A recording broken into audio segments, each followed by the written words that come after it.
আসো আসো এই কলম নিবা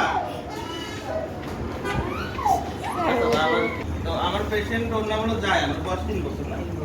ওর সমস্যা কি কি ছিল জানো? বমি করে, বমি পাতলা পায়খানা ছিল।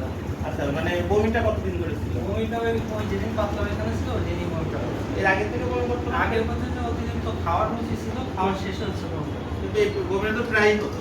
খাওয়ার শেষে করতো না। খাওয়া শেষে করতো। খাওয়ার শেষে বলতে অতিরিক্ত খাইতে খাইতে মুখের রুচি বেশি, খাওয়ার শেষে আর কি বমি করতো। কিন্তু মানে পাতলা পায়খানা আগেও তো বমি ছিল।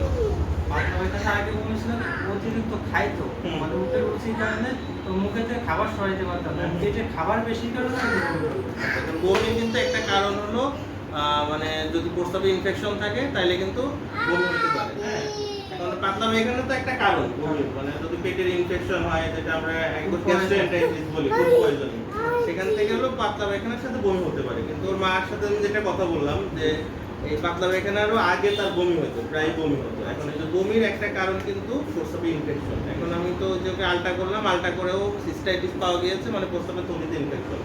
আর ইউরিনারিতে প্রায় 20 থেকে 22%, এটা মানে অনেক কিন্তু। বা প্রস্রাবে গন্ধ হতো, হ্যাঁ, তাহলে গন্ধ, এই যে প্রস্রাবের যে গন্ধ হতো এটাও প্রস্রাবের ইনফেকশনের একটা কারণ। আর বাথরুম এমনিতে কি কষা হয় না? না না, স্বাভাবিক। তাহলে এটা একটা ভালো কেস যে একটা বাচ্চা ফোনে বারবার বমির কমপ্লেইন নিয়ে আসছে, তো বমির সাথে ওর কিন্তু ইউরিনে ইনফেকশন পাওয়া গেছে।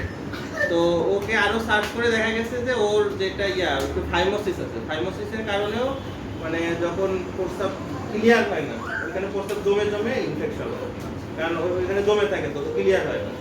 তো এই বিষয়গুলো একটু দেখতে হবে। তো আমি অ্যান্টিবায়োটিক দিয়েছি, আশা করি ঠিক হয়ে যাবে, বমিটাও কমবে।